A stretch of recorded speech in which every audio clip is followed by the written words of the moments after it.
দেখতে দেখতে দুইটা ঈদই কেমনে কেমনে জানি শেষ হয়ে গেল। সারা বছর অপেক্ষায় থাকি ঈদ কবে আসবে। রোজার ঈদের সময় রোজা আসছে, এরপর দেখতে দেখতে রোজা চলে যায়, রোজার ঈদও চলে যায়। রোজার ঈদের মোটামুটি 2 মাস 10 দিন পর কুরবানির ঈদ। কবে আসবে কুরবানির ঈদ, দেখতে দেখতে কুরবানি ঈদও চলে গেছে। ঈদের 2-3 দিন আগে থেকে ঈদের পরে মোটামুটি 3-4-5 দিন ঢাকা শহর মোটামুটি পুরাই ফাঁকা থাকে। ওই টাইমটা অ্যাকচুয়ালি বাইক চালায় বাইকের ফুল পোটেনশিয়াল, ফুল মজাটা পাওয়া যায়।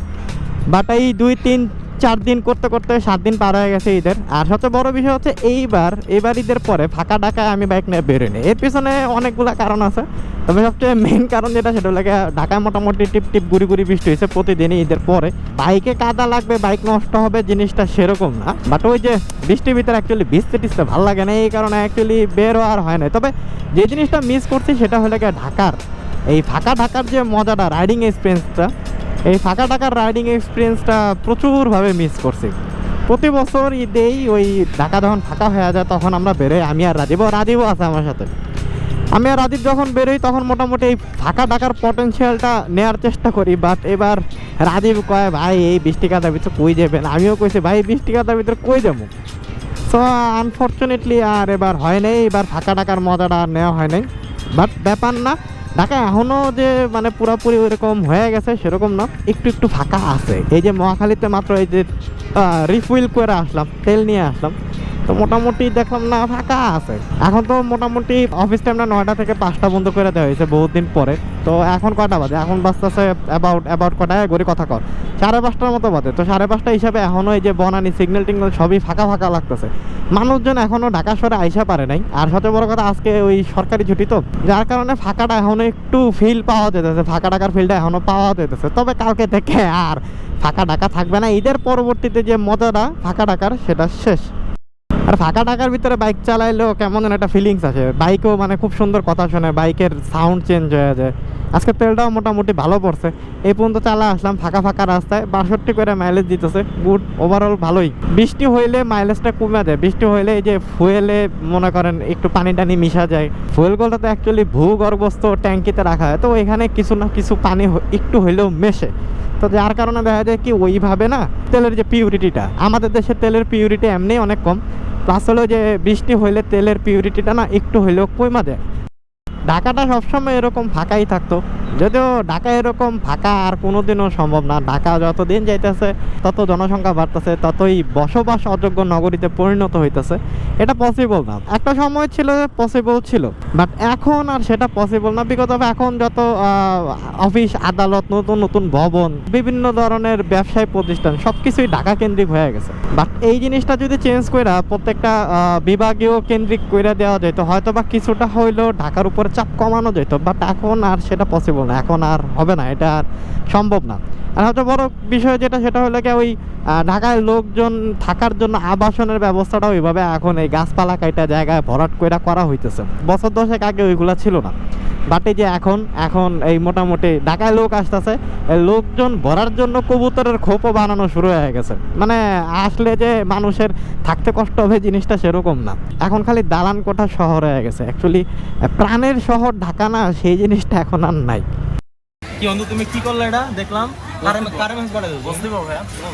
হ্যাঁ বস দিব, আপল দাও। বলো এখন কেমন কাটলো ঈদ ভাইয়া? বিয়ার সাথে কোনো ইয়া হইছে? ও মেহেন্দি দিছে না? এখানে কি লাগে? মেহেন্দি না শালা, ব্লেড দিয়ে কাটছে। সালমান খান হইতে যেতেছো, ব্লেড দিয়ে কাটছে। কই দেন, এই যে কতগুলো দাগ। আরে ভাইয়া এটা এই দেন অবস্থা দেন। ওয়েট আল্লাহ, উনি তোমার এটা আশা করে না ভাই। প্রেমে ব্যর্থতা, লিটন দেওয়ান চিস্তির কাছে চলে যাও। না তো নেই হতে ভাই, এটা ওই যে ছোট কাজিন আছে না রোজা, ও খামচি দিছে একেবারে পুরো প্রিসিশন করে। হ্যাঁ আপনি এগুলা কি ব্লগের নাম? তুমি আমার ব্লগ ম্যাটেরিয়াল অনেকদিন পরে, বহুত দিন পর তোমারে পাইছি। এগুলা আমরা বহুত দিন পর আমাদের ব্লগ ম্যাটেরিয়াল মিস্টার অন্তু ভাইয়াকে পাইছি। অন্তুর এখানে আসছে, অন্তু আমার জন্য ব্যানানা শেক ওই যে বানাইতেছে, সাউন্ড শোনা যাচ্ছে। আমাদের জন্য ব্যানানা শেক বানাচ্ছে ঈদ উপলক্ষে। ব্যানানা শেক বলছে যে ভাই গরুর মাংস খাইতে খাইতে আপনাকে পেট গরম হয়ে গেছে, একটা ব্যানানা শেক খান, মাথায় এবং পেট দুইটাই ঠান্ডা হয়ে যাবো। রাজীব কি কাঁচা আমের জুস নিছে না? কে ব্লাড প্রেশার বেশি না? ব্লাড প্রেশার বেশি মানে ব্লাড প্রেশারে ঠিক রাখার জন্য খাই। Health conscious. এই দেখেন রোদ নাই, তারপরে এগুলো যখন বেরিয়েছে তখন পড়া রোদ ছিল, এখনো রোদ আছে। রোদে গেলে ঠিকই বৃষ্টি হইতেছে, বাট কোনো ঠান্ডা ওয়েদার নেই। এবার বলেন আপনার কি অবস্থা? আমার অবস্থা কি, আমার অবস্থা দিন যায় কথা থাকে। এই যে ঘুরতে ঘুরতে তোমার কাছে চলে আসলাম, বহুদিন তোমার লাগে দেখা সাক্ষাৎ না, চিন্তা করলাম যে এই ঈদটা গেল, দুইটা ঈদের ভিতরে তোমার লাগে কিন্তু দেখা হইলো তো না না, দুইটা ঈদের না না, ঈদের দুই ঈদের তো কোনো তোমার লাগে দেখা, চিন্তা করলাম যে ঈদের পরে নিচে দাঁড়ান চলে যায়। ঘুরতে তো যাম না কোথাও, ঘুরতে যাবো তো কই ঘুরতে যাবো? দিন দা ডে তুফান ঢাকা শহরে এমন কোন জায়গা আছে ঘোরা বাদ আছে? অবশ্যই। কই? আপনার কাছে বাইক থাকলে তো আপনার আর ওই জিনিসটা দরকার নেই। আপনি রায়ের বাজার কবরস্থান, রায়ের বাজার কবরস্থান ওর ঘোরার জায়গা, রায়ের বাজার কবরস্থানে যাবো, বুদ্ধিজীবী কবরস্থান পুরাটা করতে হবে। তখন তো thanks for banana shake, banana shake অনেক মজা ছিল। ও জিম টিম করে মানে পাওয়ার দেয়, দেখো জিমের পাওয়ার দাও, দি দাও, এমনি দাও, জিম করে বেশি বেশি করে। হ্যাঁ, ব্রোমান্স চলছে, ব্রোমান্স। ঠিক আছে। বাংলা সিনেমা 10 সেকেন্ডের একটা রোল থাকে না, তাও গেলাম। এখন ভাবছিলাম ডিরেক্টলি বাহিরে চলে যাবো, কারণ যে প্রোগ্রাম করে বেরিয়েছিলাম, যে প্রোগ্রাম মাথায় নিয়ে বেরিয়েছিলাম সেটার কর্মকাণ্ড শেষ। বাট এখন ও রাজীব কইতেছে যে ভাইয়া আমার বাইকের অবস্থা খারাপ, বাইকটা একটু ওয়াশ করানো লাগবে আমাদের গ্রাউন্ড ফ্লোরে, আমাদের বেজমেন্টে, গ্রাউন্ড ফ্লোর না, আমাদের বেজমেন্টে গরু কুরবানি দিছে, প্রচুর পরিমাণ ব্লিচিং পাউডার মারছে, যার কারণে ঠান্ডা হয়ে গেছে, মানে পুরো সাদা হয়ে গেছে, ঠান্ডা না সাদা হয়ে গেছে। রাজীবের বাইকে ব্লিচিং পাউডার লাগছে, আমার বাইকে ব্লিচিং পাউডার লাগছে। যদিও আমারটা এখন আমি ওয়াশ করাবো না, রাজীবেরটা ওয়াশ করাবে। রাজীব কালকে একটা জায়গায় যাবে, কপাল ভালো থাকলে আমিও যাইতে পারি, দেখা যাক কী হয়। ঈদের পরে এই কয়েকদিন বৃষ্টি হওয়ার কারণে আর দোকানপাট বন্ধ থাকার কারণে 60 ফিটের প্রত্যেকটা বাইক ওয়াশের দোকানের অবস্থা মানে প্রচণ্ড ভয়াবহ, প্রচুর পরিমাণ ভিড়, যার কারণে বাইক ওয়াশ করা হয় নাই। যেমনে আছে এমনি চলুক, আর 2 দিন যাক, 2 দিন গেলে মোটামুটি ভিড়ভাড়টা কমে যাবে না, ভিড়ভাড়টা কমে গেলে তখন এসে বাইক ওয়াশ করে নেওয়া যাবো। আর তখন যদি বাইক ওয়াশ এখান থেকে না করি, আমাকে এলাকায় তো আছে, এলাকাতে করে নেওয়া যাবে না, কোনো ধরনের কোনো সমস্যা নেই।